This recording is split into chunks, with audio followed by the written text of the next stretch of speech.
venimos estudiando que para poder ejecutar una sentencia de un tribunal judicial,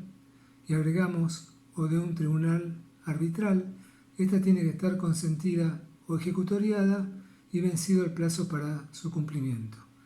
Dándose estos requisitos a instancia de parte, el juez procede a ejecutar la sentencia. Ahora bien, la segunda parte del 499 también permite que se ejecute parcialmente una sentencia, en el caso que una de sus partes hubiera quedado consentida y no obstante haberse interpuesto algún recurso respecto de los otros rubros. En este supuesto entonces se nos permite ejecutar parcialmente la sentencia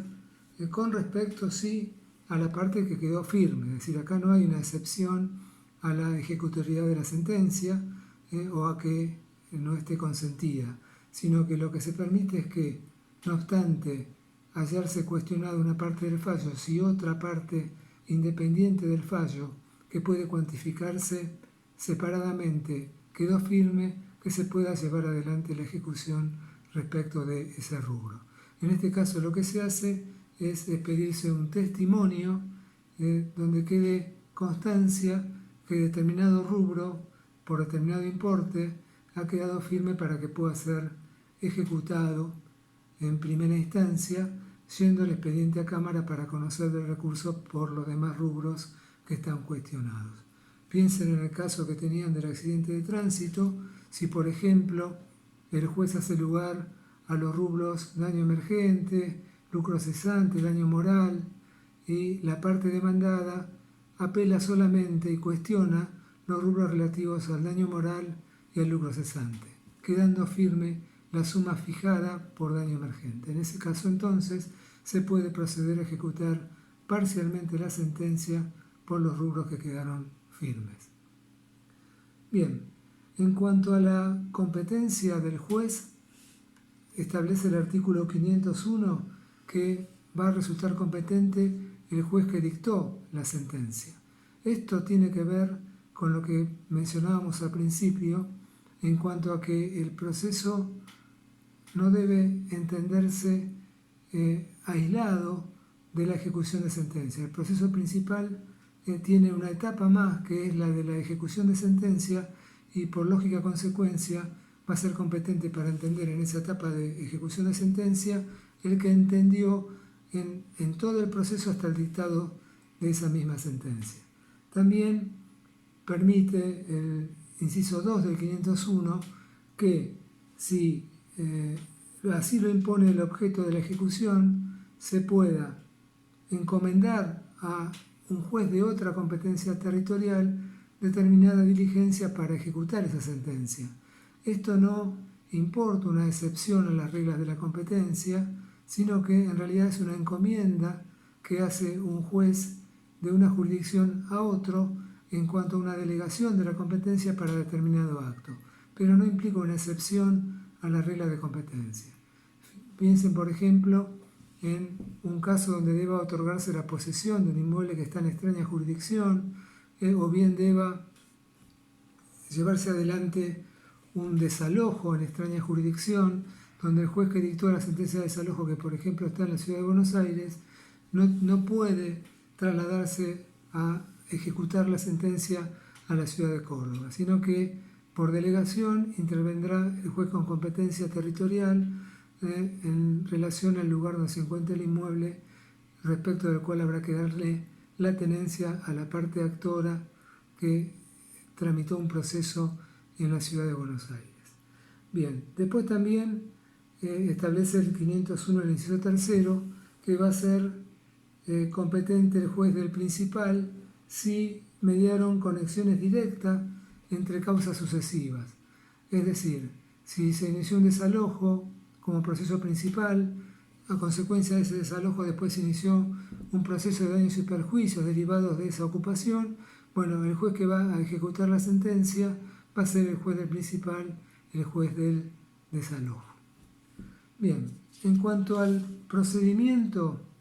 de ejecución de sentencia, ustedes tienen que diferenciar si la sentencia condena al pago de una cantidad líquida o, por el contrario, al pago de una cantidad ilíquida. ¿Qué significa esto? La sentencia condena al pago de una cantidad líquida cuando está expresada numéricamente o es fácilmente determinable mediante una simple operación aritmética. Es decir, si la sentencia condena a pagar un capital de 500.000 pesos con más un interés del 40% anual, esa sentencia se entiende que es líquida, aunque no está expresado su monto final, dado que puede calcularse con un simple cálculo aritmético que puede en su caso revisar incluso el juez para determinar el monto de la misma. En cambio, cuando no se puede determinar la cantidad a través de las pautas que fija la sentencia, estamos en presencia de una cantidad ilíquida y ahí corresponde practicar liquidación. Vamos a ver esto por dos carriles separados. Vamos a ver primero el caso de la sentencia que condena al pago de cantidad líquida o fácilmente liquidable. Cuando esto es así, es decir, cuando tenemos el monto concreto expresado en la sentencia, por ejemplo, de una suma de dinero, corresponde trabar embargo. Ya habíamos dicho que el embargo es un requisito esencial en la ejecución de la sentencia, porque el procedimiento de ejecución de sentencia pretende la venta eventual de los bienes del deudor si éste no paga voluntariamente aquello a lo que fue condenado. Es decir, el juez está dotado de todo el poder del Estado, tiene imperio para poder hacer cumplir coercitivamente sus decisiones, de modo que el obligado que no lo hace voluntariamente va a ser embargado y una vez afectado determinado bien de su patrimonio al cumplimiento de esa sentencia de condena a través de un embargo ejecutorio, va a ser previo los trámites que correspondan para ejercer algún tipo de defensa, ese bien va a ser subastado para ser pagado al acreedor vencedor en el proceso de que se trate. Bueno, para trabar el embargo ustedes tienen que pensar con respecto a qué bien se va a trabar. Tenemos bienes muebles y bienes inmuebles y tenemos bienes muebles registrables o no registrables. La traba del embargo debe ser solicitada al juez de la causa. Por supuesto que si vamos a pedir una traba de un embargo sobre un bien inmueble, tendremos que acompañar un informe de dominio donde conste la titularidad registral en cabeza de nuestro deudor, en este caso el condenado a cumplir una determinada prestación que va a ser ejecutado por el proceso de ejecución de sentencia. Suena un poco duro el término ejecutado, pero en el proceso de ejecución de sentencia tenemos al ejecutante, que es el vencedor, y al ejecutado, que es el vencido. Bien, entonces, una vez establecido y solicitado el embargo, acreditado la titularidad dominial en cabeza de nuestro deudor, el juzgado va a ordenar trabar embargo por esa cantidad líquida que consta en la sentencia, coma la suma que presupueste el juzgado para responder a intereses y costas. Ese embargo, si se trata de bienes inmuebles y es en la misma jurisdicción, se diligencia por oficio, firmado por el secretario, al registro de la propiedad inmueble si es en la Ciudad de Buenos Aires de la capital federal. Si es extraña jurisdicción, es decir, si el embargo lo tenemos que trabar con relación a un inmueble que, por ejemplo, está en la ciudad de La Plata y ha sido ordenado ese embargo por el juez de la Ciudad de Buenos Aires donde tramitó el proceso, ese embargo se va a trabar por lo que se llama testimonio, ley 22.172. La ley 22.172, ustedes ya lo vieron, es una ley convenio que permite y establece las formas en las cuales se van a comunicar los jueces de distintas jurisdicciones para llevar a cabo determinadas diligencias ante, en este caso, por ejemplo, el registro de la propiedad inmueble de la provincia de Buenos Aires. Ese testimonio ley 22.172, la ley exige que tenga que ser firmado por el juez y por el secretario, que tenga el sello de agua y otras características que están enunciadas en la ley que hay que cumplimentar en la redacción de ese testimonio, que hace la parte y lo deja sujeto al confronte del juzgado para que verifique si se compadece lo que incluimos en el testimonio con lo ordenado por el juez y en su caso lo firmen el juez y el secretario. La parte lo retira y lo debe diligenciar ante el registro de la propiedad inmueble, en este caso de La Plata, y después acreditar, una vez que ha sido inscripto el embargo, ese diligenciamiento en el proceso que corresponda. Si son muebles si son bienes muebles, tenemos que diferenciar si son muebles registrables o no registrables. O sea, ¿qué son bienes muebles registrables? Y bueno, por ejemplo, un auto, una embarcación, una aeronave. Esto significa que el registro de la propiedad automotor lleva constancia de quiénes son los dueños de determinados automóviles, de modo que si hay algún tipo de reclamo que corresponde efectuarle al titular del vehículo por alguna responsabilidad objetiva o subjetiva en su caso, se pueda indagar quién es el propietario de ese automotor. Entonces, si es un mueble registrable, lo tenemos que embargar por oficio que firma el secretario. Se acompaña un informe también de dominio que expiden los registros del automotor, acreditando la titularidad en cabeza de nuestro demandado, por ejemplo, y el juez ordena el embargo y ordena el oficio para que se inscriba ese embargo ante el registro correspondiente. Nuevamente debemos nosotros confeccionar los oficios, los dejamos a confronte también, ahora nos permiten en algunos casos enviarlos en forma electrónica, lo cual acelera los tiempos, y lo tenemos que retirar firmado y sellado, diligenciarlo en el registro que corresponda a través de las minutas que debemos completar, estando autorizados para ello, y una vez que está diligenciado lo acreditamos en el proceso para dejar constancia que se trabó ese embargo ejecutorio. Si es en extraña jurisdicción y sus muebles registrables, va también por testimonio ley 22.172, firmado nuevamente por el señor juez y el secretario, y con constancia en el texto del testimonio de los recaudos que exige, en su caso, la ley 22.172. Si son muebles no registrables, es decir, tenemos que embargar otro tipo de bienes, máquinas, determinadas herramientas que no son de uso indispensable de acuerdo a la profesión del deudor, porque estas serían inembargables, pero bueno, teniendo en cuenta de cuáles son los bienes embargables e inembargables, si son muebles no registrables, vamos a embargarlo a través de lo que se llama un mandamiento de embargo. Entonces, pedimos mandamiento de embargo que firma el secretario, tenemos que combinar fecha con el oficial de justicia, que es el encargado de llevar a cabo ese mandamiento, y nos apersonaremos al domicilio del deudor o donde estén los bienes a embargar para trabar ese embargo mediante un acta que va a ser el oficial de justicia en el momento de la traba del embargo. Este mandamiento de embargo es firmado exclusivamente por el secretario. Bien, una vez que hemos trabado el embargo, entonces podemos llevar la ejecución adelante porque tenemos un bien afectado al proceso. ¿Qué significa esto del embargo? Bueno, el embargo lo que nos concede es una prioridad como primer embargante para valernos del producido de ese bien que ha sido embargado al momento en que se efectúe la subasta y se convierta en dinero. Importa una indisponibilidad del bien, una afectación del bien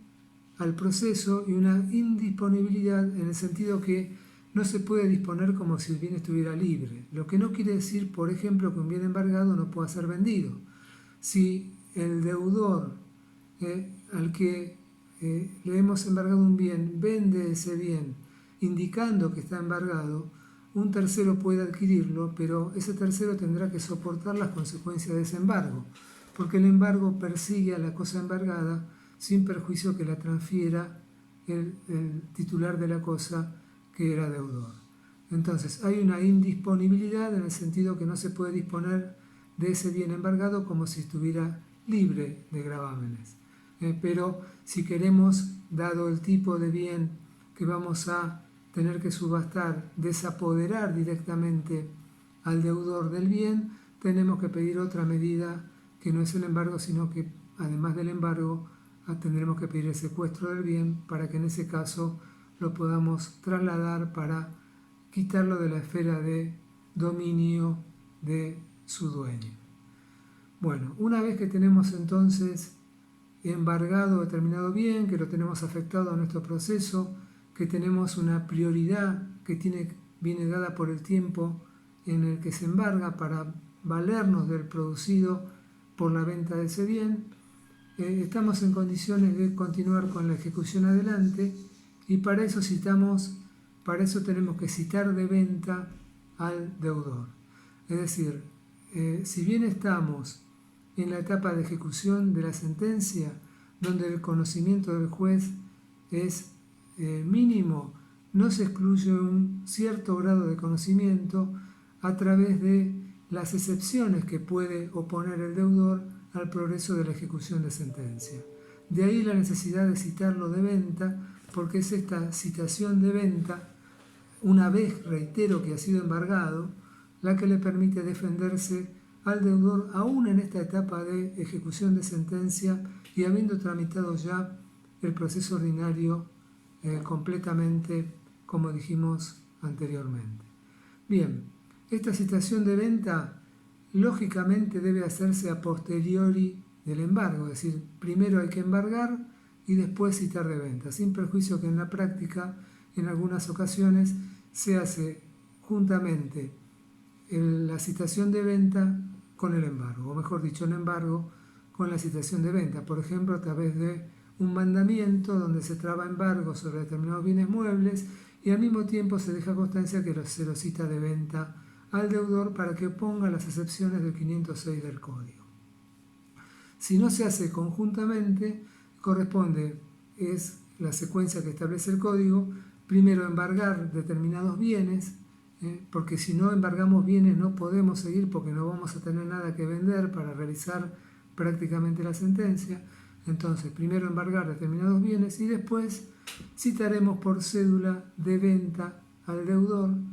para que éste comparezca. El Código le da 5 días desde que ha sido notificado. En el caso que sea por cédula, lo vamos a hacer a través de cédula electrónica conforme al sistema del Código Procesal de la Nación. Lo citaremos de venta para que oponga excepciones. Si no opone excepciones, que ahora vamos a ver cuáles son, directamente el juez dicta la sentencia de venta o resolución de venta, mandando llevar adelante la ejecución, y se pasa directamente a las reglas del cumplimiento para la sentencia de remate del juicio ejecutivo, que ustedes van a ver en el 559 y siguientes del Código, y que van a ser tratadas en particular estas normas en la unidad número 23 de acuerdo al cronograma de clases. Es decir, no lo vamos a ver hoy porque es objeto de tratamiento específico en una unidad que va a dar el titular de cátedra. Entonces, una vez que se lo citó de venta, juega el plazo de 5 días para que pueda oponer excepciones. ¿Cuáles son esas excepciones? Bueno, las tienen en el 506 del Código Procesal y la primera que se contempla ahí es la falsedad de la ejecutoria. La ejecutoria es la sentencia. Entonces, la falsedad de la ejecutoria supone que se está ejecutando una sentencia que ha sido adulterada, o bien porque la firma no le pertenece al juez, o bien porque se ha enmendado, se ha sobreraspado, se ha adulterado el monto por el cual el monto que originalmente constaba en la sentencia. Esto no suele pasar, no es común verlo, pero podría darse el caso en algunos supuestos donde se expida un testimonio, en el sentido que ese testimonio sale de la esfera del expediente y puede eventualmente ser objeto de alguna adulteración, y en este caso por supuesto que no puede imponérsele al ejecutado el cumplimiento de una obligación que no se corresponde con la que concretamente se ha dictaminado en la sentencia. Es decir, tiene que haber una correspondencia perfecta entre aquello que se está ejecutando en la ejecución de sentencia y lo que ha sido decidido por sentencia firme en la causa. Bien, en cuanto a el otro inciso, el inciso segundo consagra como excepción la prescripción de la ejecutoria. En este caso tenemos que ir al plazo genérico del artículo 2560-2560 del Código Civil y Comercial de la Nación, que es de 5 años. Antes era de 10 años por el 4023 del Código Civil de Vélez, ahora se redujo a 5 años, es el plazo de prescripción genérico porque no hay uno específico. ¿Esto qué quiere decir? Que si yo tengo una sentencia dictada a mi favor, ¿puedo dejar pasar el plazo que quiera para ejecutarla? No. Es decir, si tengo una sentencia dictada a mi favor, a partir del día en que resulta exigible el cumplimiento de esa sentencia, ya dijimos que en algunos supuestos el juez puede consagrar un plazo específico. Si no dice nada, se supone que es exigible al día siguiente en que ha quedado firme. A partir de ahí tengo 5 años para poder ejecutar esa sentencia, dado que si no realizo actos que impulsen ese proceso de ejecución de sentencia, opera el plazo de prescripción de la ejecutoria. Y si bien lo puedo ejecutar, porque acuérdense que la acción la tengo independientemente de que se haya pasado el plazo de prescripción, es decir, puedo deducir la pretensión de ejecución de esta sentencia, porque tengo derecho a cobrar la sentencia, a punto tal que si la otra parte no opone la excepción de prescripción de ejecutoria en el plazo que corresponda, es decir, va a tener 5 días, aunque estaba vencido ese plazo de prescripción liberatoria, voy a poder ejecutar eficazmente esa sentencia. Entonces, ahí tienen una diferencia en cuanto a la acción y en cuanto al derecho. Si bien esa acción está prescripta, como rige el principio dispositivo, esto tiene que ser opuesto por la parte que se beneficiaría por esa prescripción, no puede ser opuesto de oficio o decidido de oficio por el juez. En ese sentido, entonces, tengo que tener presente este plazo de prescripción de la ejecutoria. También dice el 506, solo se considerarán legítimas las siguientes excepciones, y menciona la excepción de pago. Por supuesto que si el deudor ha cancelado la obligación que surge de la sentencia, va a poder defenderse acreditando este pago a través de documentos que emanen del vencedor. Vamos a ver que todas las excepciones que sean admisibles en la ejecución de sentencia deben fundarse en hechos posteriores a la sentencia, dado que los anteriores están cubiertos por la eficacia de la cosa juzgada de esta sentencia y la preclusión impide volver sobre estos elementos. Entonces, los hechos tienen que versar por cuestiones posteriores al dictado de la sentencia y hay una limitación también en cuanto a los medios de prueba, porque solo se permiten constancias del expediente mismo o bien documentos emanados del vencedor, con exclusión de cualquier otro medio probatorio. Ojo con esta limitación. Entonces, el pago, por supuesto que va a tener que ser documentado y acreditado a través del recibo correspondiente. Lo mismo en cuanto a el inciso cuarto del 506, que nos habla de las excepciones de quita, de espera o de remisión. La excepción de quita corresponde si, no obstante haberse dictado sentencia por un monto, a posteriori del dictado de la sentencia, el vencedor realiza una quita precisamente del monto que se le debe. Es decir, la sentencia es de 600.000 pesos por daños y perjuicios y hay un documento que emana del vencedor posterior a la sentencia que dice que le hace una quita de 200.000 pesos. Por lo tanto, si la parte después pretende ejecutar la sentencia por 500.000 pesos, bueno, va a poder excepcionarse el ejecutado acompañando el documento donde constaba la quita y se tendrá que reducir la ejecución y eventualmente el embargo a los montos adecuados, es decir, a 400.000 pesos. En cuanto a la espera, es algo similar. En este sentido, la espera corresponde cuando la parte vencedora le otorga un plazo de cumplimiento a la parte vencida, al ejecutado. Y no obstante ello, ejecuta la sentencia antes del vencimiento de ese plazo. Bueno, en este supuesto también se va a oponer la excepción de espera que lo permite el 506 y se va a hacer lugar a la excepción y va a tener que aguardar al ejecutante a que pase el plazo para poder ejecutar debidamente esa sentencia. Reitero, en todos los casos, los hechos deben ser posteriores al dictado de la sentencia y debe justificarse, probarse únicamente con constancia del expediente o documentos emanados del vencedor. Ahora bien, el 506 dice que solo se considerarán legítimas las siguientes excepciones, pero la jurisprudencia ha entendido que no puede dejarse de lado algunas otras excepciones, como ser, por ejemplo, la de inhabilidad de título. Si una persona, el ejecutante, pretende ejecutar a quien no es el demandado condenado, bueno, ese pretendido ejecutado se va a poder excepcionar a través de la excepción de falta de legitimación pasiva, que va a incluir dentro de esta otra excepción de inhabilidad de título que se permite y se engloba dentro de la falsedad. Es decir, el título en definitiva es inhábil para perseguir, el título ejecutorio sentencia es inhábil para perseguir a quien no ha sido condenado en ese proceso y por supuesto que debe poder defenderse sin perjuicio que no esté mencionada taxativamente como excepción en el 506 del Código. Lo mismo se ha permitido otras excepciones que tienen que ver también generalmente con presupuestos, con la falta de determinados presupuestos procesales, excepciones procesales,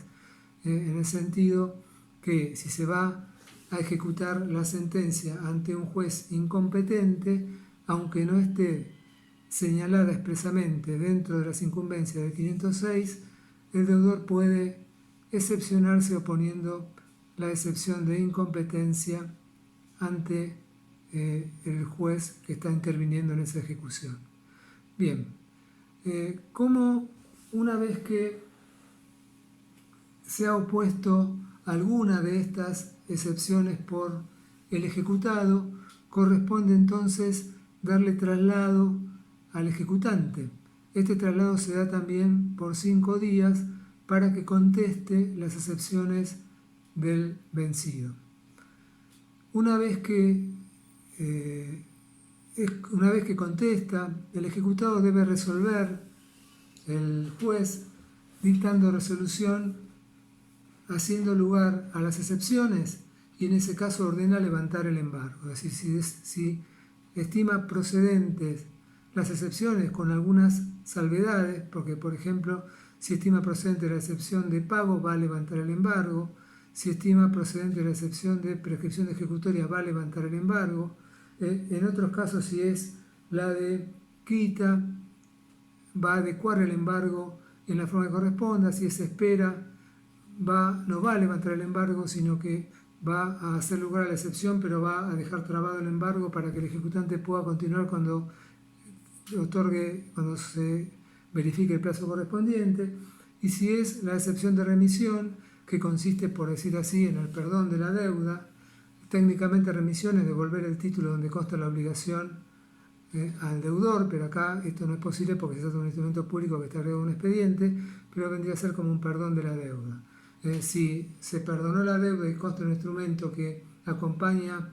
el ejecutado al momento de excepcionarse y el juez hace lugar a la excepción, ordena levantar el embargo. Si en cambio rechaza la excepción opuesta por el ejecutado, entonces ahí sí dicta la sentencia de venta, mandando llevar adelante la ejecución. Y esta resolución puede ser apelada por el ejecutado. Ya vimos nosotros que el recurso de apelación se concede, el principio es que se concede en relación, con efecto suspensivo y trámite inmediato, salvo que en su caso se determine por la ley que el efecto es devolutivo, o salvo que en su caso se determine por la ley que el trámite es diferido.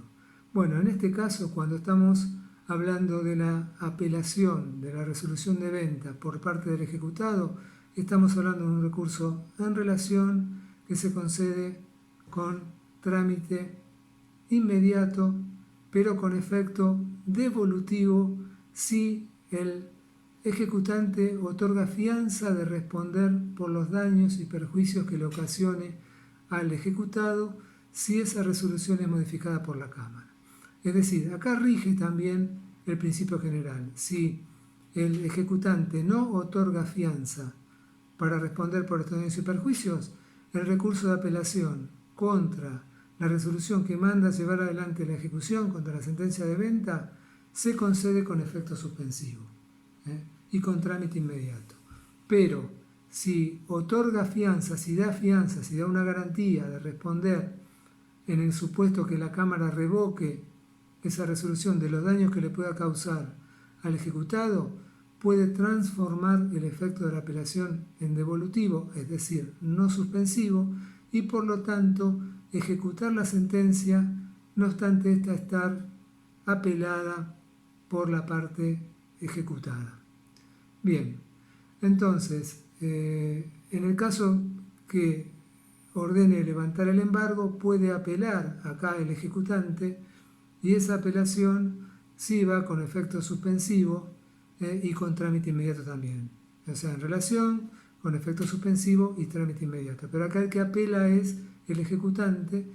una resolución que hace lugar a la excepción y manda a levantar el embargo. Entonces, una vez que esta resolución quedó firme, ahí entonces se puede continuar